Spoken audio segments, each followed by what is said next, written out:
Mengawali informasi pagi ini, 5 warga negara Arab Saudi yang dituduh bercanda soal bom di pesawat Lion Air tujuan Denpasar, Jakarta pada Rabu malam sudah diterbangkan menuju Jakarta oleh Polda Bali Kamis pagi. Mereka diterbangkan setelah pemeriksaan selesai, namun maskapai Lion Air memblacklist 5 WNA Arab tersebut. Usai diperiksa polisi, 5 WNA Arab Saudi yang dituduh bercanda soal bom saat akan naik ke pesawat Lion Air JT-015 tujuan Jakarta Rabu petang kemarin, Kamis pagi dibebaskan. Kelima wisatawan asal Mekah dan Madinah ini dikawal seorang petugas Satuan Reserse Kriminal Polresta Denpasar menuju Bandara Ngurah Rai.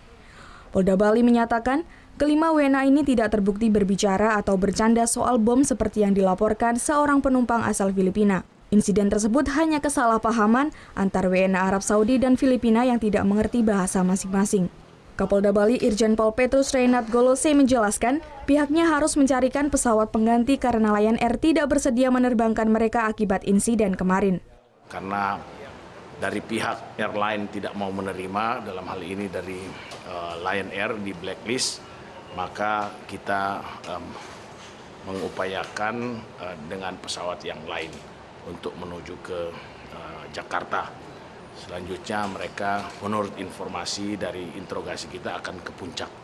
Kelima WNA Arab Saudi tersebut akhirnya mendapat tiket penerbangan AirAsia tujuan Jakarta pukul 9.30 waktu Indonesia bagian tengah. Warga Mekah dan Madinah ini rencananya akan berkunjung ke puncak Bogor untuk melanjutkan liburan mereka. Pesawat Lion Air JT-015 tujuan Denpasar, Jakarta Rabu petang batal terbang karena seorang penumpang asal Filipina melaporkan 5 WNA Arab Saudi karena diduga bercanda soal bom. Akibat peristiwa tersebut, Bandara Ngurah Rai sempat ditutup sekitar 1 jam karena pihak keamanan melakukan sterilisasi barang bawaan penumpang. Muhammad Hasanuddin melaporkan untuk NET. Thank you. Udah selesai nonton beritanya?